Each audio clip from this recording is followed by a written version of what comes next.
Cathy Woods, creator of Body, Mind, Equine and author of Yoga for Riders, is a pioneer in combining yoga, mindfulness, and horsemanship to improve horsemanship from the ground to saddle through the use of yoga postures and principles, supporting mindfulness and horsemanship and supporting equine wellness. So in this podcast, I'll talk to Cathy about what it means to create your own personal practice and how it can create more unity between you and your horse. So here we go, episode 114 with Cathy Woods. Hi, I'm Karen Rolfe, and welcome to Horse Training in Harmony. This podcast is about you making progress with your horse in a way that you both can love. It's about learning how to move and be in harmony.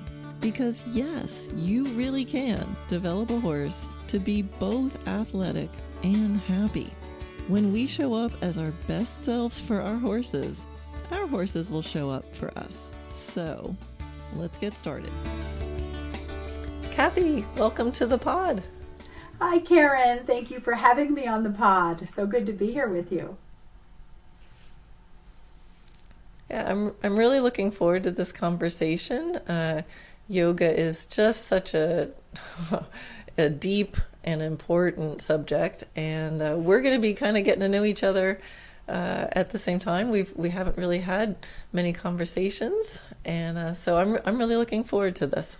Me too, and I really appreciate you having me on and wanting to talk about yoga and mindfulness, and I'm so excited over the last few years to see the entire equestrian world really embracing the practice of mindfulness and yoga and energy awareness. It's very refreshing. So thanks for being willing to share about it and talk about it.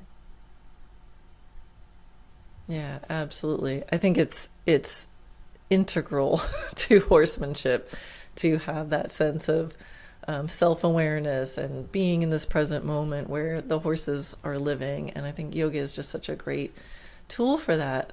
Before we get into, sharing all about that, I know you had said that you were kind of into yoga from a very, very early age. And, for me, people will ask me, like, how did you first get into horses? And I'm like, I don't know. I think horse was the first word out of my mouth. I drew pictures of horses. I rode around, pretending to be a horse. So, like, I know what it looks like to be, like, a horse crazy girl from the beginning. But what does it look like? What does it mean when there's, like, a yoga crazy little girl? What does it mean to be, like, yoga aware at such an early age? Yeah, that's a good question. I don't even know that I knew it was yoga till I got older and really got more formally introduced to yoga, and then saw that these interests and practices and things I was doing in my life at age 6, 7, 8 years old were very yogic in essence. I did not grow up in a yogic family. Mom was a stay-at-home mom. Dad was a truck driver. So it wasn't like I grew up in this yoga world. And at that time, in the 60s, when I was born, so I'm dating myself, there was no internet. There were no magazines with yoga all over. So I'm not really even sure where those interests came from, other than I could say they were probably inborn. But I would do things like meditate and contemplative states, and I knew there was very much value to challenging myself to sit in maybe a challenging like lotus pose for 30 minutes, and I would watch like a cartoon and time myself for 30 minutes, and no matter how fidgety I wanted to get or uncomfortable I got, I trained my mind and my body to just stay present and stay with that. And I was, very contemplative and very body aware, always stretching and moving. And I was involved in dance and gymnastics, so that kind of supported the physicality aspect of it. But my parents did think it was a little odd that, this kid who really was not exposed to this had these kind of interests and awarenesses. And then I did get formally introduced to meditation at a pretty young age. I was in high school, so I was introduced to the practice very early on, whereas so many people now learn about yoga when they get older, and they say to me, I wish I would have had this practice when I was younger, when I was in school, when I was in college, when I was first getting involved in horses, because for me it is a lifestyle and not just a practice. Yeah, I'll bet your parents loved the part of you sitting still for long periods of time. It's like a parent's dream. They did love that because I'm not wired that way. I'm a little active and hyper, so it was like a training ground for me to discipline myself. I knew there was value in doing that and being able to go beyond the mind and what the mind wants to do and what the body wants to do as far as fidgeting. So I knew there was some value to kind of transcending the mind and just being for periods of time. Yeah. I always kind of think we're born these like pure spirits, and then our domestication comes in and we get caught up in life and human society and things like that. And it seems like yoga is such a deep practice. I wonder how much of it is about sort of trying to return to, obviously it takes it even deeper, return to this state that I think sometimes little kids are just inherently more present. I think we all have this capability to be present until life kind of teaches us the wrong thing sometimes. Yeah, I fully agree with that. I think we get conditioned to become products of our environment and our very fast-paced world, and we do lose, I think, some of that purity and that presence and that essence. And to me, that's the rich part about yoga, is it's a tool that people can use in their lives to harness, to anchor, to come back to the present, because I think now more than ever, life is moving super fast, technology super fast, our schedules are jam-packed, and we feel like we're on that fast-paced treadmill of life, and when we stay in that mode, it's literally exhausting. So to be able to have those brain breaks or to be able to move your body and release tensions, it's so valuable. And truly yoga, has been so misunderstood in our culture. It is primarily looked at as a physical practice of exercise and stretches, whereas the whole of yoga dives much deeper. There are 8 limbs, 8 aspects to yoga: breath work, different meditative states, inward and outward observances of someone wanting to live a yogic lifestyle. So there's so much more to it than meets the eye, and in our westernized culture we have focused on the physicality and the cute yoga clothes, but there's a much deeper and richer and ancient and sacred side to the practice. And tying it into horsemanship, Karen, or with horses per se, the word yoga means unity. So it means to yoke or to unite body, mind, and spirit. And it also is believed in the tradition that prana, which is life force energy, is flowing through each of us, through the trees, through the planets, and through the animals, and really interconnecting us. And I think when we start to look at our time with equines in a more interconnected, integrated way, the time is richer for them and for us. Yeah, absolutely. And the physical part obviously just being one small part of yoga, but I think, like you said, these in our world today, so much is digital, so much is, you can't touch it. Like you can go through a whole day being on the computer and nothing that you're doing is connecting your experience to your body, And I think we're so lucky as horse people to have horses, because it is a connection of like our self-awareness in this moment and this other physical, tangible thing that we can feel and we can sense and we can exchange energy with. So I think now more than ever, like, to realize the sort of yogic potential of horses and that experience. Yeah. I mean, this digital stuff, like, I have to go outside and just like, I need to just sit on the grass, if after too many hours in on the computer. I get that. It disconnects you. It has a way of fragmenting our energy. Yeah, maybe can you talk a little bit about those 8 limbs of yoga, just to kind of give us a little sense of, yoga is so much more, like you said, than just the cute clothes and the class that the gym offers. I'd love to hear a little bit more about those, at least just what those 8 limbs are. Okay, yeah, we can talk about that. That's a topic kind of in and of itself, but I'll try to give you the nutshell version of it. So there are the yoga postures, which are called asanas. There are the pranayama, which we call yoga of breath. So there are various breathing techniques that a yogi can use, and those tie in very nicely to our time with horses, by the way. There's a practice called pratyahara, which is probably one of the most important limbs. It's the practice of noticing when we wander out of the moment and have that ability to come back to the moment.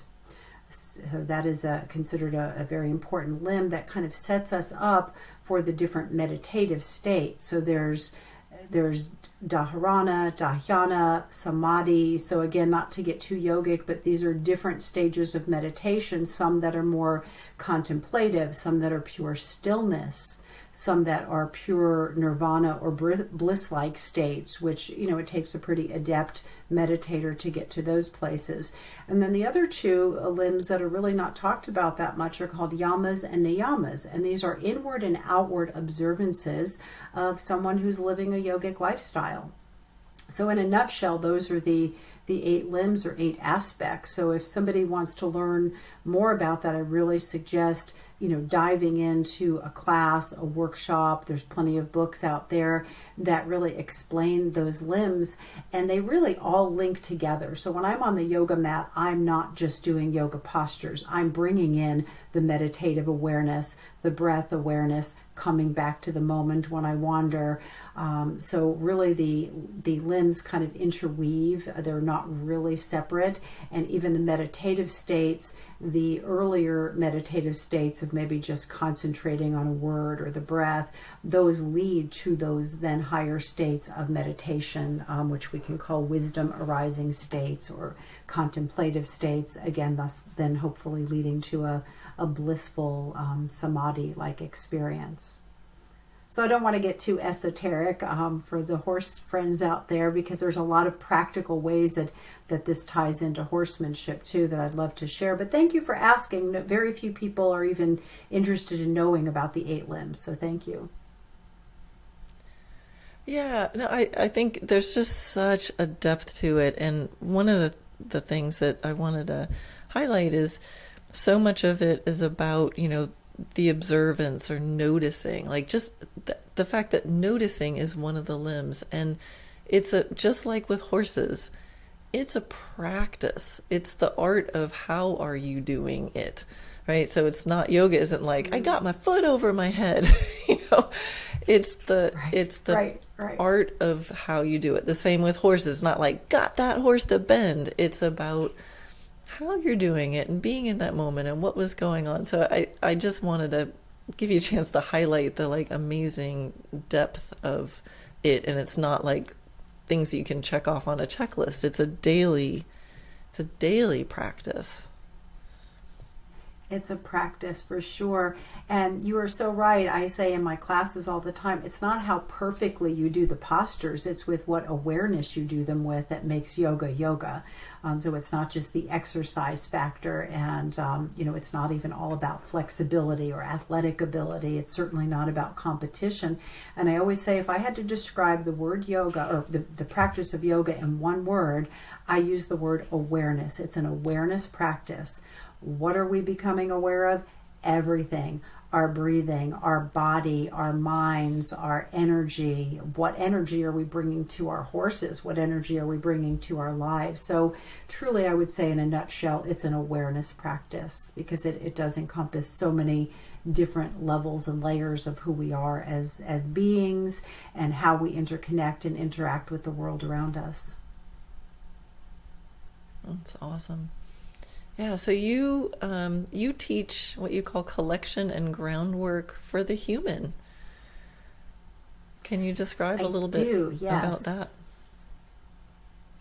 I can. So, a little bit about my background kind of leading up to that. For many years, 32 years, I've been teaching yoga classes. And a lot of those were traditional classes at yoga studios and yoga centers and ashrams. And about 13, 14 years ago, I formed this program that I call Body, Mind, Equine. And then I published my book, Yoga for Riders. And how that all came about is I was noticing what I was doing on my yoga mat was exactly what I was doing in my horsemanship. I'm not a professional rider. I'm not a professional trainer. I'm not a riding instructor. I am a longtime horsewoman and very avid backcountry trail rider here in the Smoky Mountains for many, many years. So I was noticing that what I was doing on my mat, I was doing in my horsemanship. So for example, when it comes to the actual riding aspect of it, I would notice, gee, my weight feels a little bit non-symmetrical in the stirrups. Let me even that out. I'm not feeling like I'm sitting equally on my sitting bones. Oh, my shoulders are kind of up around my ears tense. So these would be same things I would notice on the yoga mat, like, oh, I need to self-correct. I'm in tabletop position on the mat, but my knees really aren't hip width apart, or my hands are a little too close. So the body awareness from the mat was naturally transferring to my time in the saddle. And then I was noticing other things that I was doing on the mat, like breathing, like I'd get in a challenging yoga posture and I remind myself, oh, breathe, I'm holding the breath. I would get up to a slippery creek crossing on the trail and I would catch myself holding my breath or breathing shallow. So I would remind myself to breathe fully and deeply. So these are what I call the parallels of yoga and horsemanship. So, we talk a lot about collection and groundwork for the horse. Trainers use those terms a lot. And I think they're very important aspects for the horse to learn. But what about the human? So if we are meeting our horses and we are uncollected and we are ungrounded, what kind of interaction are we going to have with them? Because they are such highly in tune beings and they're often mirroring our energy right back to us. So I like to look at the yoga mat as a place for collection and groundwork for the human, not just the yoga mat, but also the meditation cushion. It's an opportunity for us to become integrated, aligned, centered. And what else I was noticing, Karen? I would go down to my barn, and I'm sure every equestrian can relate to this, and if I was rushed, task-oriented, stressed out about something, angry, any kind of negative emotion, my interactions with my horses reflected that. The training sessions were less fruitful. The rides were less enjoyable. When I would go down to the barn and I was calm and using my breathing and really being present to the horses and engaging with them on a deeper level, my whole experience, whether it was training or riding, was completely different. Everything from loading in the trailer to the actual ride. So it was affecting everything. So again, these are like what I would say parallels of what we're doing on the mat, we should in essence be doing in our horsemanship. And a lot of equestrians want to focus on the horse and training the horse and training the horse. What about training the human? What about, again, collection and groundwork for us, an opportunity to collect our minds, our body, our energy, and to even notice what energy space we're operating from. Are we centered, grounded? Are we nervous, scattered? Are we sleepy, tired? And then have tools to kind of manage the energy as well. So that's a little bit about what I would call collection and groundwork for the human. It's collecting the body, the mind, the energy, the spirit.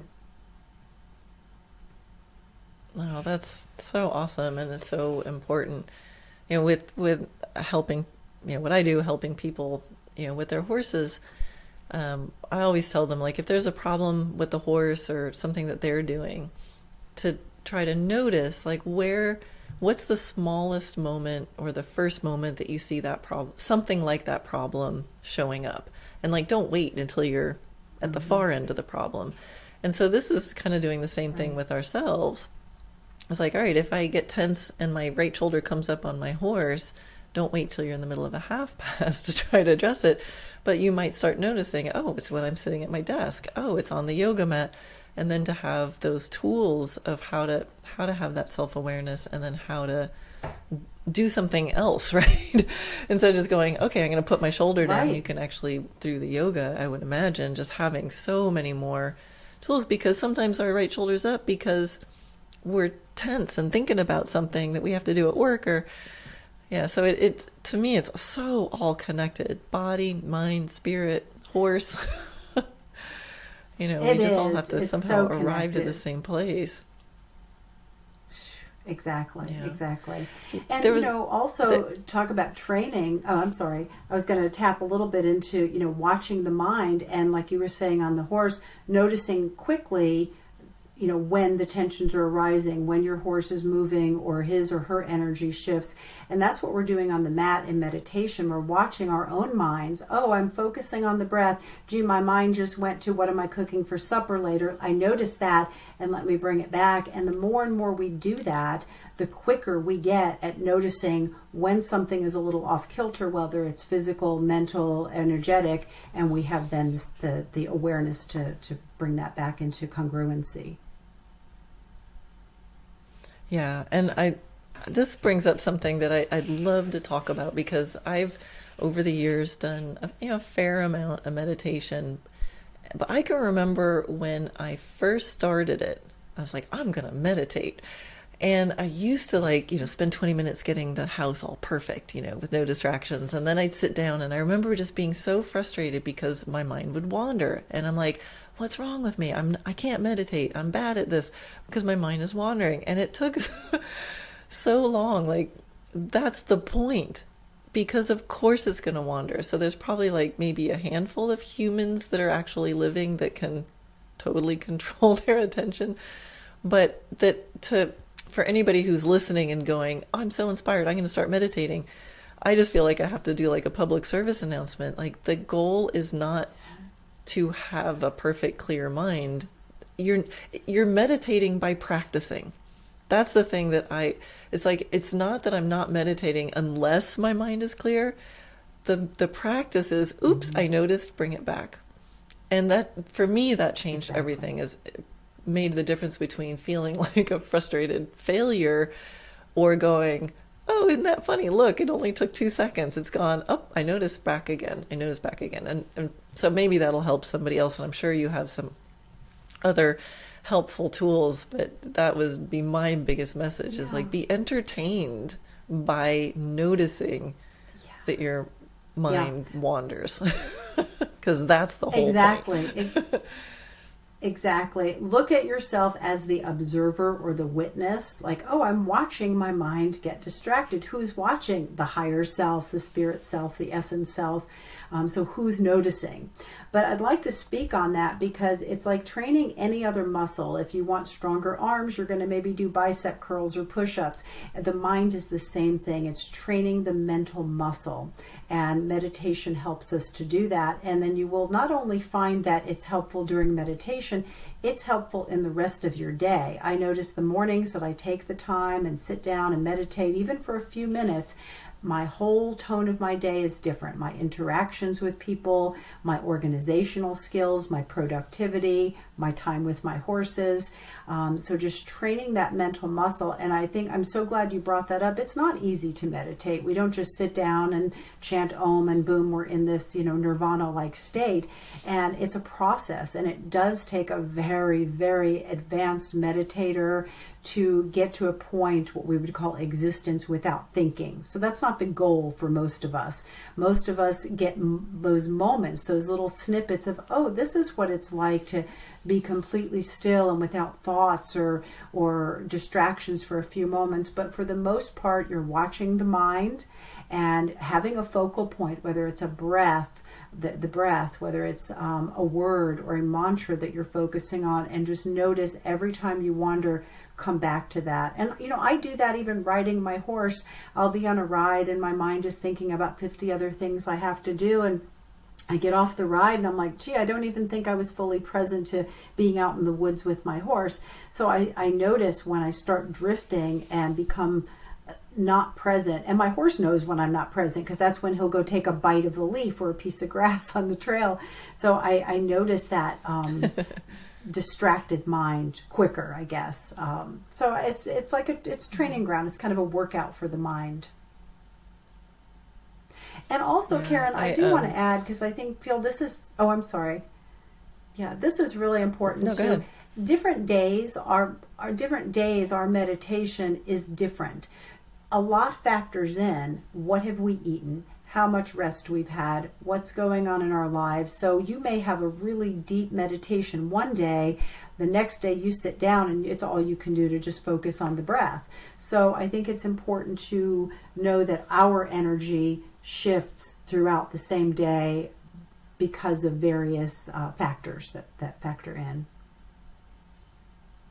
Yeah, that's really important. I don't know if you know Michael Singer.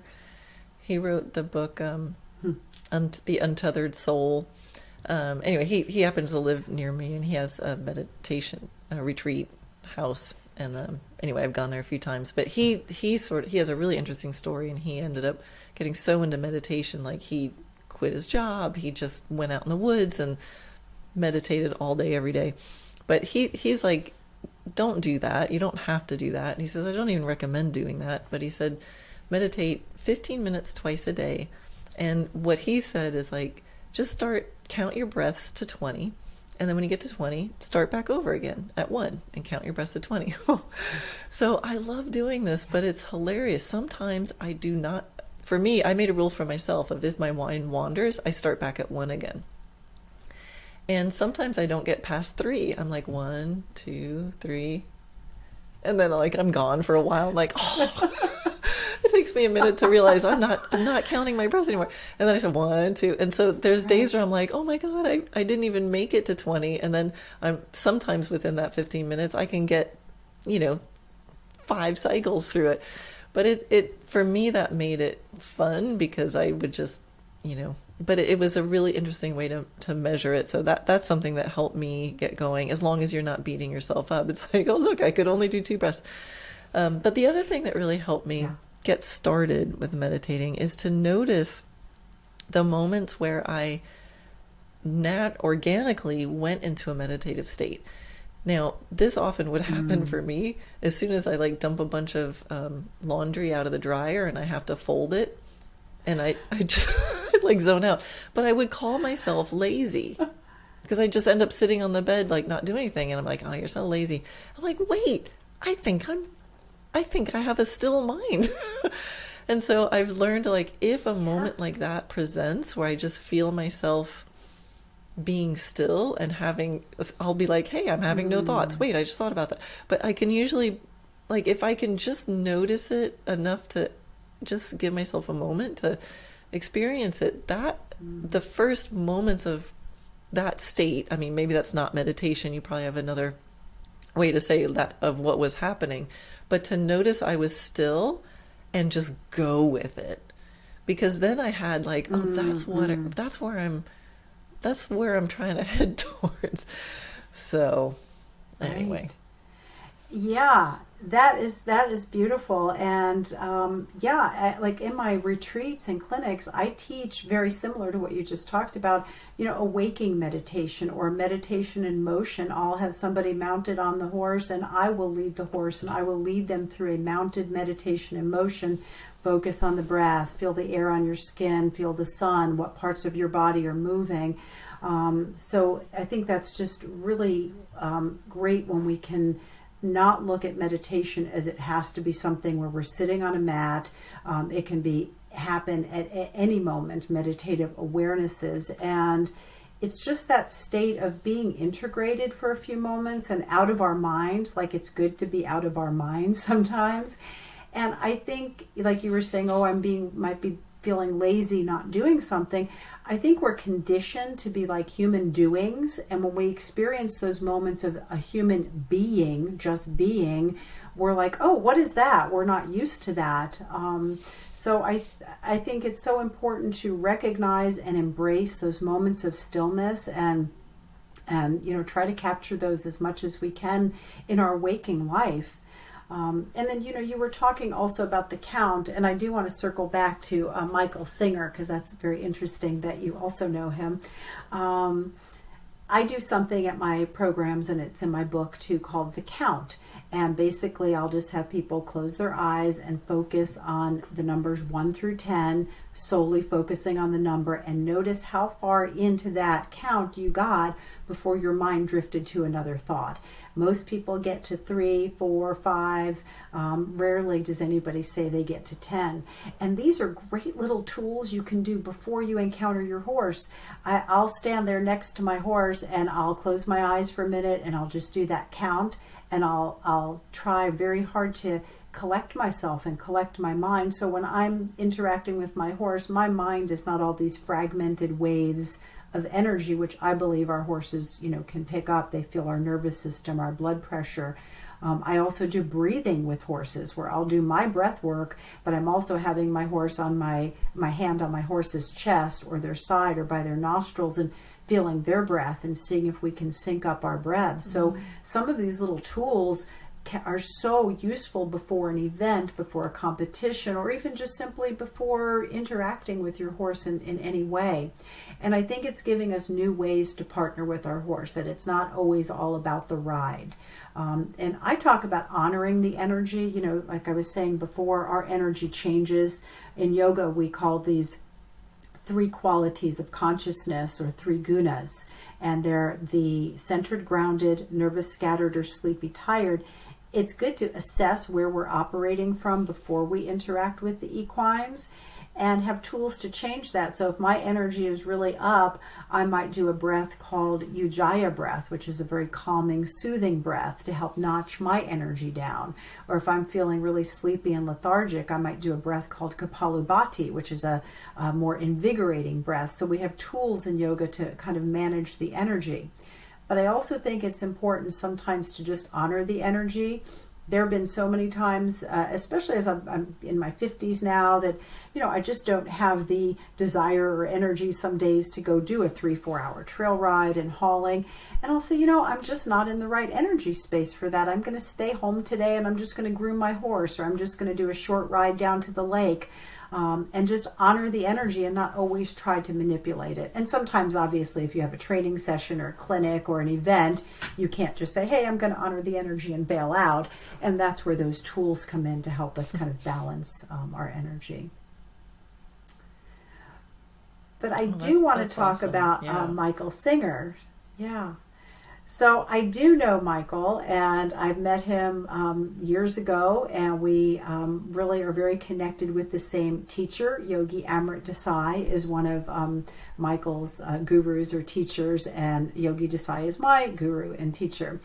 So I had the pleasure of meeting Michael many times at Temple of the Universe. So we are getting to know each other a little bit, because I didn't know you were over there near Alachua in High Springs. So that's very cool that you've had that experience to go there.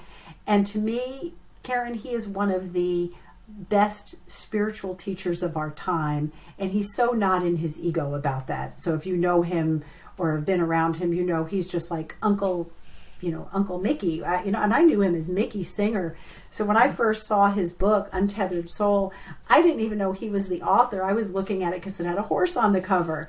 And it's my favorite read and my most recommended read. And I opened it up and I went, oh my gosh, I know this guy. This is Mickey Singer. And I had known him as Mickey Singer, but of course it's Michael Singer. So cool that you've had the opportunity to study with him. He's a game changer, and so is that book.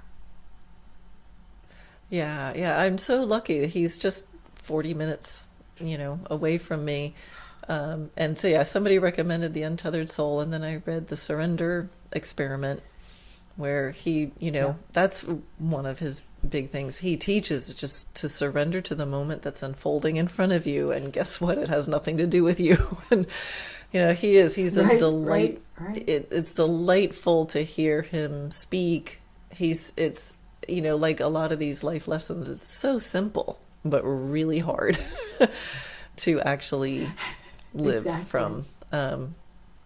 But yeah, so it's been fun to go up. I was just thinking they've opened it back up since COVID. And I'm like, well, I got to go get my dose while he's still here and doing this. I mean, just go there and he's there, twice a week, just talking. Yeah. Just what sharing what he does. Yes. Yeah. What other things can you help people with as far as making yoga their own, creating their own personal practice, and listening to the inner voice, and that whole like not judging one's self or comparing oneself to others as we practice, like. Yeah, I would love to speak on that. I think, and I'm sure Michael Singer, says this, and all the great teachers do. It's really more about unlearning than learning. We have so much conditioning, and some of that conditioning is I'm not good enough, or comparing to other people, and that can apply to a yoga class. Have you ever been on your mat and you're kind of looking over at that person next to you, go, oh, they're doing that posture better than me? Or you might have somebody at one of your clinics and they're looking over at somebody else, go, oh, that person has got that mastered, and I'm nowhere near there. So we're often conditioned to compare, to critique, to self-judge.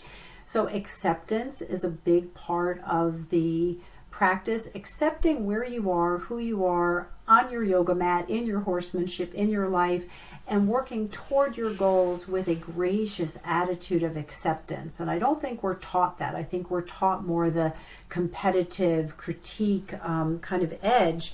So I just think it's so important to begin from a place of acceptance. And to answer your question, I'm a huge advocate of making yoga and horsemanship your own, because you look at a magazine and you think, oh, well, I have to be able to do this balance pose or get my leg over my neck. And that is so not what yoga's about. You can be doing chair yoga. You can be doing yoga on your horse, a couple little movements and stretches. And as long as you're doing it integrated and mindful and aware, it's yoga. So it doesn't have to look like anybody else's yoga.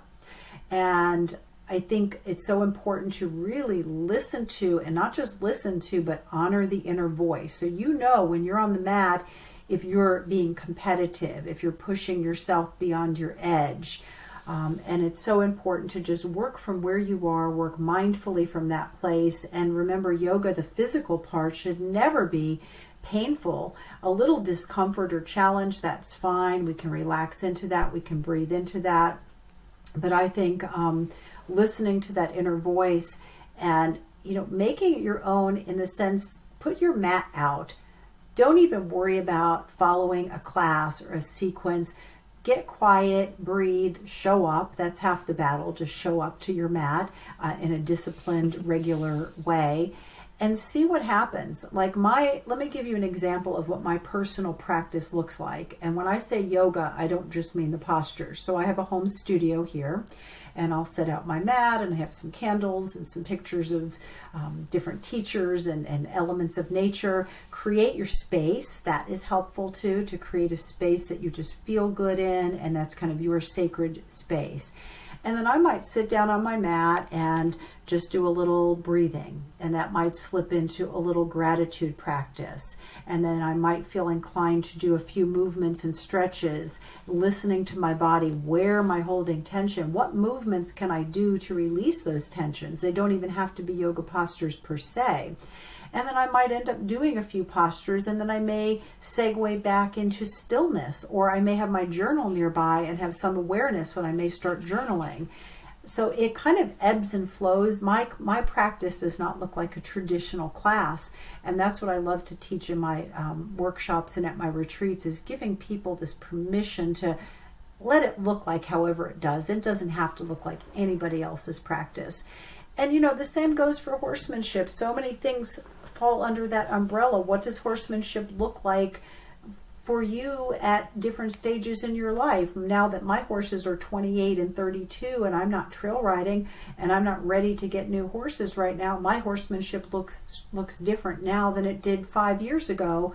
And I think that's okay, to give ourselves permission to kind of be where we are in our lives, in our yoga, and in our horsemanship. I love that you're talking about this, because this is so much dovetails with what I teach with horsemanship. So I tell people, like, hey, it's not about how do you become the perfect dressage naturally student? Like, don't strive to be this. I was like, but what's your dream? What's your vision? And how can things that I teach help you? I think it's so easy for people to go, okay, I'm going to sign up for this, and now I do it, and it's going to look like this box. But yeah, horsemanship, amazing horsemanship can happen with a horse and a human just hanging out together in a field or doing something fancy. It's independent of what you're doing. It's sort of how are you sharing the moment? How are you sharing the moment? And what decisions are you making, and where are those decisions coming from? But there's no picture of, well, if you're doing X, Y, and Z, now you're a good horseman. It's just and coming from a dressage world, it was very much like that. This is the picture of what success looks like. But for it to feel good, and for it to be, for me, the priority is the relationship with the horse. Like, it's about sharing that moment, and you and this being together in this moment. What are you talking about? What decisions do you make, and what are you doing? And that's where I think the yoga practice is just, it's what you described is very similar. You're using it as a tool for being in this moment yourself as a human in this world. And so many, what I teach, what you teach, it'll just be all tools to help ultimately, if you're horse people listening to this, like, be in this moment with your horse. I think our horses are already there, unless some human has messed it up.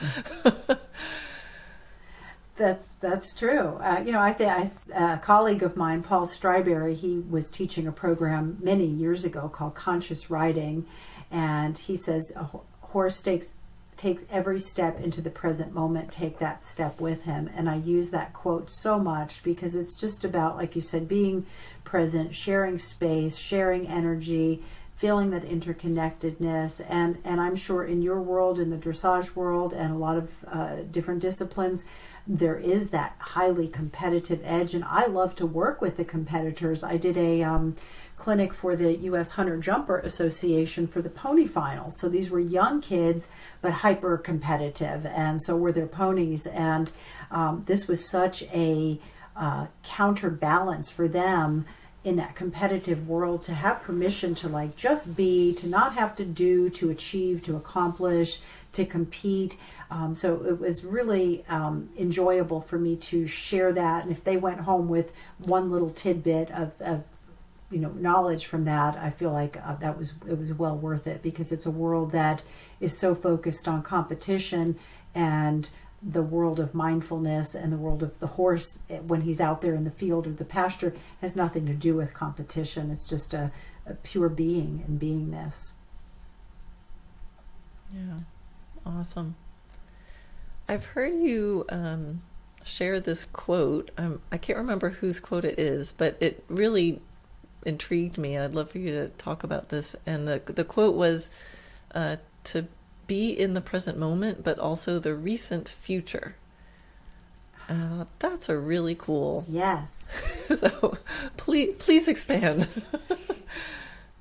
Oh, wow. I wish I had it right in front of me to give it to you verbatim. So Linda, and I'm not sure I'm getting her last name right, Linda Kohanov, who wrote the Tao of Equus and Riding Between the Worlds. It's her quote, so I have to give her credit for that. And I believe the quote is in the Tao of Equus. And it talks about that. I don't remember it verbatim, but it's body and breath fully harnessed in the present moment, and mind in the recent future. And I use that all the time in my clinics and at my retreats, because you do think, well, how can you be in the present moment with horses? Because there's so much going on. You're riding on a trail, or you're riding around the arena, and you've got to be mindful of the other horses and your spacing and your technique. And so it almost seems counterintuitive to how can I be present yet still multitask? But I love that phrase that she uses, the recent future. So we are harnessed in the present, that there's just a little bit of our awareness kind of looking at what's ahead, what's next. And, for me, I can apply that to trail riding.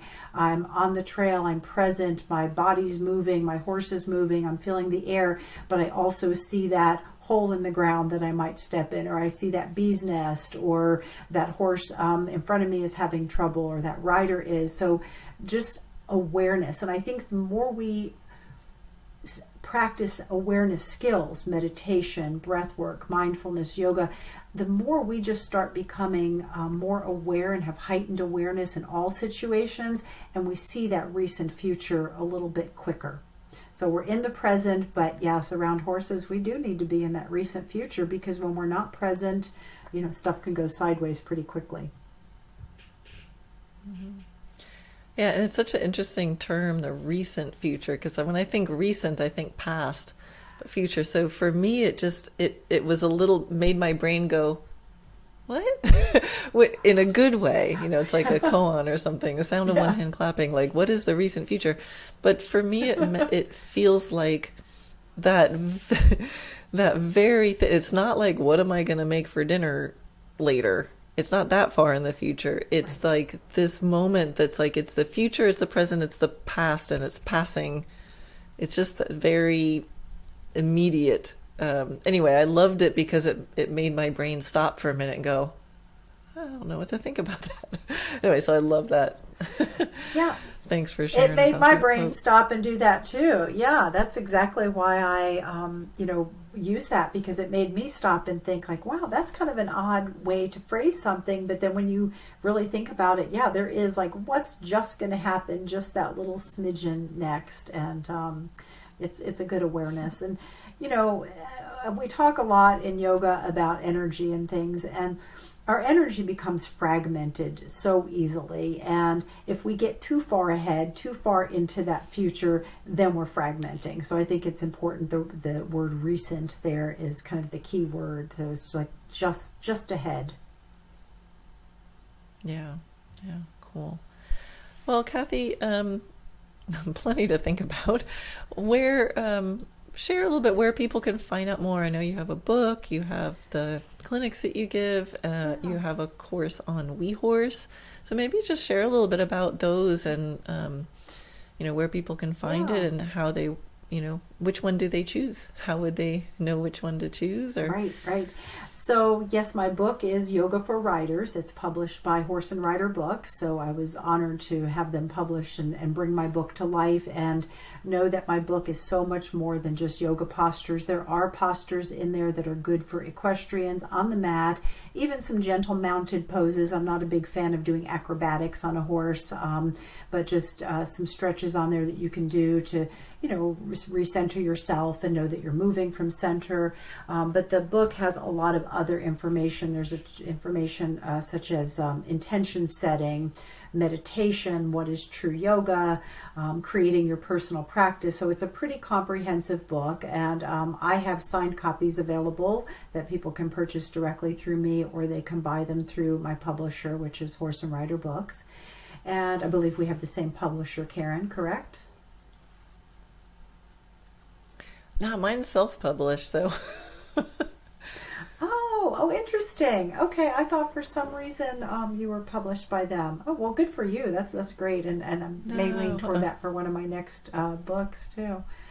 And then my course on WeHorse there's 3 courses on there. There's mat work for equestrians. There's the mindful equestrian that you can do with your horse, and WeHorse is a great online riding academy. They've been around for a really long time, and you can do a 7-day free trial with them, and not just my course, but a lot of courses. So that's a good tool for people. And then if you're more of an in-person learner or want to combine the two, I do several retreats a year. I do a yearly one in Colorado called Find Your Inner Cowgirl through Body, Mind, Equine. And we spend 3 days with horses, and we spend time on the yoga mat and just in good heart connections with other like-minded women. I'm doing an Icelandic retreat next year. And then I do some 1-day clinics, and those are on my website. Horse Class in Pennsylvania. I'll be doing a yearly event out there. I have another one coming up in Alabama. So my schedule is not chock full of lots of clinics. So there may be, 5 to 10 events a year that I do in person. And then I do present at various expos. In fact, I believe you and I met in person at Equitana Next week I'll be at Liberty Yeah. Festival at the Kentucky Horse Park. So yeah, that's where you can find me. But my website has it all. It's Cathy Woods Yoga. It's Cathy with a C. And Instagram, Facebook. And then I do have some content on my YouTube channel as well. There are a couple free yoga classes. There are conversations with other clinicians. So there's some good content on there as well. And I'm pretty accessible. If somebody has a question, shoot me an email. Awesome. And I'll make sure I include a link to your website in the show notes. But awesome. Thank you so much for taking the time to talk with me. It's such a cool subject. So important, I think. Thank you. Thank you for bringing more awareness to this subject and to my work, but really moreover the subject of mindfulness in general and how that pairs so nicely with horsemanship. So thank you for shedding more light to your equine community about that. Karen, thank you so much. I enjoyed it. Oh, you're welcome. Me too.